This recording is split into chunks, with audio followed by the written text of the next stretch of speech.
Hello दोस्तों, फिर से आप लोगों का स्वागत है मेरे और आपके YouTube चैनल घोस्ट स्कल पे।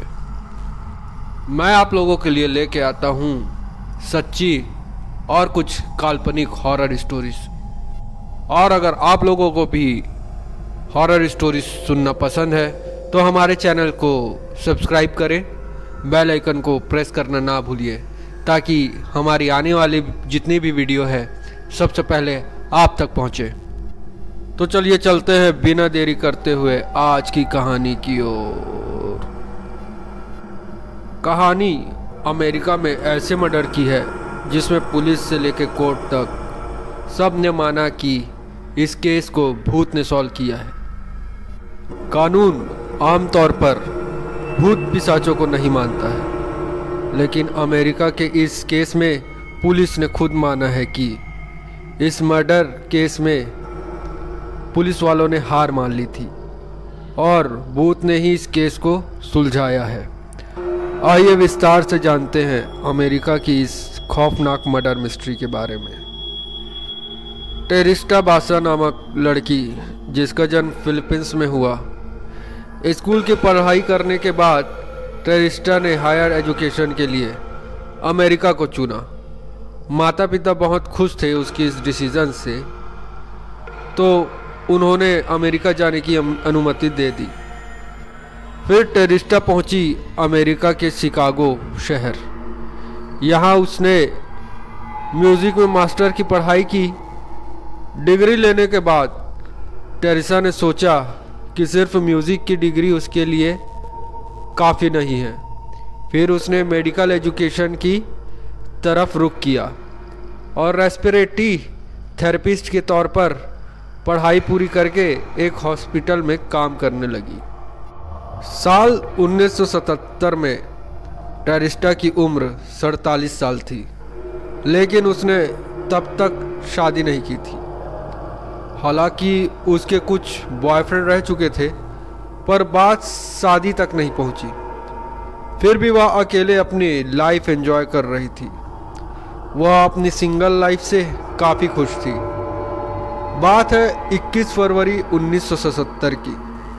शाम के करीब 7:30 बजे टेरिस्टा ने अपने दोस्त रूथ रॉय को फ़ोन किया। इसके करीब 1 घंटे बाद 8:30 बजे टेरिस्टा के अपार्टमेंट से धुआं निकलता दिखाई दिया। पड़ोसियों ने जब ये सब देखा तो तुरंत इस बारे में सिक्योरिटी गार्ड को बताया, जिसके बाद फायर ब्रिगेड को सूचना दी गई। मौके पर पहुंचकर फायर ब्रिगेड की गाड़ियां अपार्टमेंट में घुसे तो देखा कि वहां आग लगी है। तुरंत आग पर काबू पाया गया। इस दौरान उन्होंने देखा कि ड्राइंग रूम में कारपेट पर एक लड़की मृत पड़ी हुई है, जिसके शरीर पर कोई कपड़ा नहीं है और आधा शरीर उसका जल चुका है। देखते ही साफ हो गया कि मामला हत्या का है। तुरंत पुलिस को सूचना दी गई। पुलिस शव को कब्जे में लेकर पोस्टमार्टम के लिए भिजवाया। पुलिस को तब लगा कि शायद किसी ने टेरिस्टा की हत्या कर उसे जलाने की कोशिश की है, जिससे आग पूरे घर में फैल गई। फिर जब पोस्टमार्टम रिपोर्ट आई तो पता चला कि उसके साथ रेप नहीं हुआ है, बस उसके सीधी हत्या कर दी गई है। पुलिस ने जांच शुरू की। टेरिस्टा के माता पिता भी शिकागो पहुंचे। उनसे भी पूछताछ की गई और टेरिस्टा के दोस्तों के बारे में पूछा गया। इसी बीच पुलिस ने घर की तलाशी ली तो उन्हें टेरिस्टा के कमरे से एक लेटर मिला।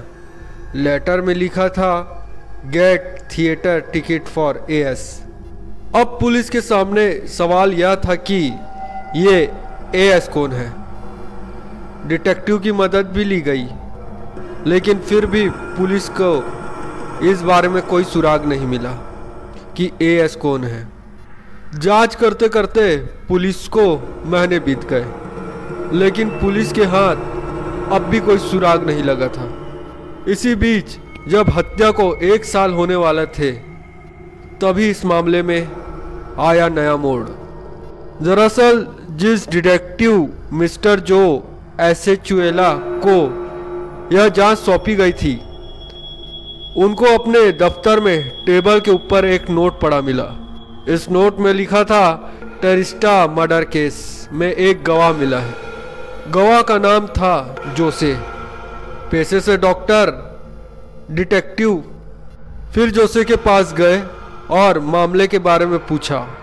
जोसे ने बताया कि मैं टेरिस्टा को नहीं जानता हूँ, लेकिन मेरे वाइफ पिछले कुछ समय से अजीबोगरीब हरकतें कर रही है। वह नींद में बड़बड़ाती है, उसकी आवाज़ भी बदल जाती है।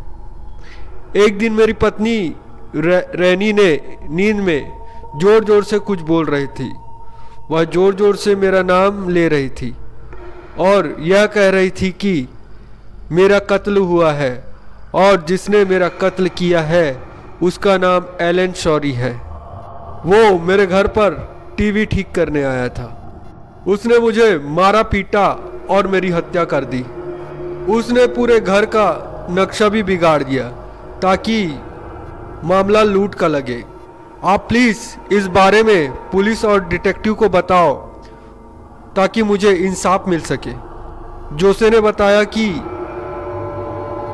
इतना बोलकर मेरी पत्नी शांत हो गई। फिर मैंने भी इस चीज़ को गंभीरता से नहीं लिया और इग्नोर कर दिया।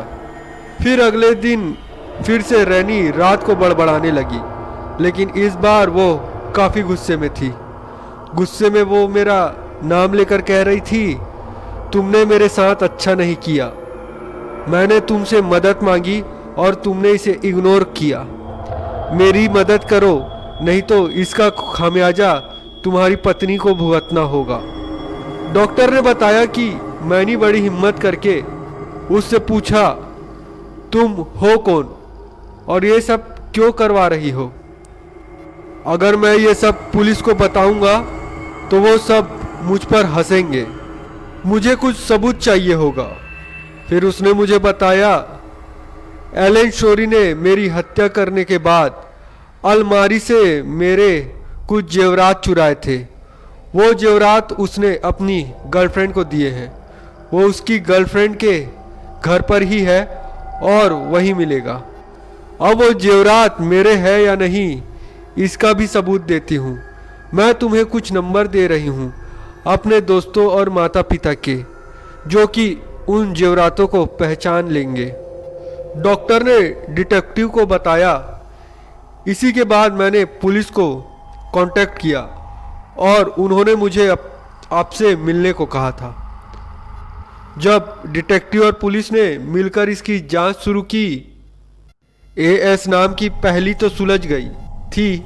अब दूसरी पहेली सुलझाने के लिए पुलिस ने जांच करवाई कि क्या सच में उस दिन कोई टेरिस्टा के घर टीवी ठीक करवाने आया था।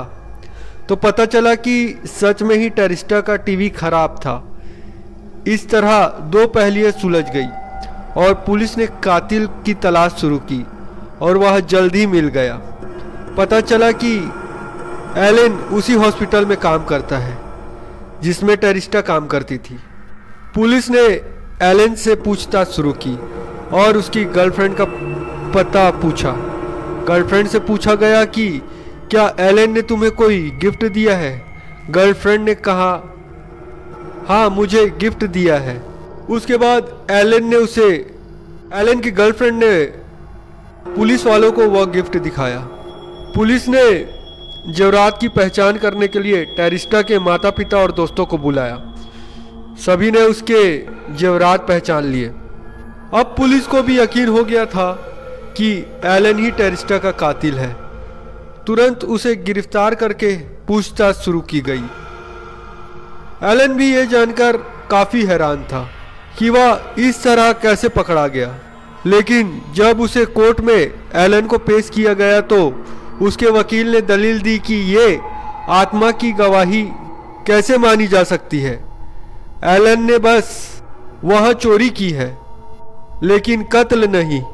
अब इसे लेकर पुलिस के पास भी कोई सबूत नहीं था, इसलिए पुलिस को मजबूरन एलन को छोड़ना पड़ा। अब इस दौरान जब एलन को छोड़ा गया तो डॉक्टर जोसे की पत्नी रैनी के शरीर पर टेरिस्टा की आत्मा ने पूरी तरह कब्जा कर लिया। उसने बताया कि कैसे एलन ने उसे मारा था। डॉक्टर ने उसे कहा, मैंने अपनी तरफ से आपकी पूरी मदद की, लेकिन मैं भी अब मजबूर हूँ। इस पर टेरिस्टा की आत्मा और नाराज हो गई और उसने उन सभी लोगों को तंग करना शुरू कर दिया जो भी इस केस से जुड़े थे। बस सभी से वह इंसाफ मांगती। ये सब होने पर पुलिस ने फिर से एलन को गिरफ्तार किया और मुकदमे की कार्रवाई शुरू की गई। अब केस में सबूत कोई था नहीं, लेकिन फिर भी ट्रायल शुरू हुए। पूरे देश की नज़र इस केस पर थी, लेकिन इस बार भी एलन को कोर्ट से बरी कर दिया गया। कोर्ट ने कहा कि आत्मा की गवाही नहीं मानी जाएगी, लेकिन जैसे ही उसे जेल से रिहा किया जाने लगा तो उसके अंदर ऐसा कुछ हुआ कि उसने डिटेक्टिव को अपने पास बुलाया और सबके सामने कबूल कर लिया कि उसी ने टेरिस्टा का कत्ल किया है। ये सब सुनकर पुलिस, डिटेक्टिव समेत वहाँ मौजूद सभी लोग हैरान रह गए। एलन ने बताया कि वह और टेरिस्टा दोस्त थे। दोनों एक साथ हॉस्पिटल में काम किया करते थे। जब भी टेरिस्टा के घर कुछ भी इलेक्ट्रॉनिक सामान खराब होता तो वो मुझे बुला लेती, फिर हम कॉफ़ी की पीकर बातें करते। उस दिन भी जब टेरिस्टा का टीवी खराब हुआ तो उसने मुझे बुलाया। जब मैंने टीवी बनाया तभी मेरी नीयत खराब हो गई और मैंने उसके जेवरात चुराने का सोचा, लेकिन जैसे ही मैंने जेवर चुराए उसने मुझे देख लिया। मैंने सोचा कि अब मेरी बदनामी होगी, इसलिए मैंने उसे मार डाला। केस रेप का लगे इसलिए मैंने उसके सारे कपड़े भी उतार दिए, फिर कॉर्पोरेट में आग लगा दी ताकि सारे सबूत नष्ट हो जाए। एलन के गुनाह करते ही कोर्ट में फिर से ट्रायल शुरू हुआ और कोर्ट उसे 20 साल कैद की सजा सुनाई। कहा जाता है कि एलन ने जो अपना गुनाह कबूल किया उसके पीछे भी टेरिस्टा की आत्मा ही थी। दरअसल एलन जब जेल में था तो टेरिस्टा की आत्मा उसे तंग करती थी, कहती थी कि तुम अपना गुनाह कबूल कर लो, नहीं तो तुम्हारे साथ बहुत बुरा होगा। इसी डर से आरोपी एलन ने अपना गुनाह कबूल कर लिया। तो दोस्तों, ये थी टेरिस्टा की सच्ची कहानी। अगर आप लोगों को यह हमारी स्टोरी पसंद आई तो वीडियो को लाइक, शेयर और कमेंट करना ना भूलें और प्लीज़ हमारे जल्दी से 100 सब्सक्राइबर करवा दीजिए प्लीज़। तो चलिए मिलते हैं नेक्स्ट वीडियो पे, तब तक के लिए धन्यवाद। हर हर महादेव, जय श्री महाकाल। Preview.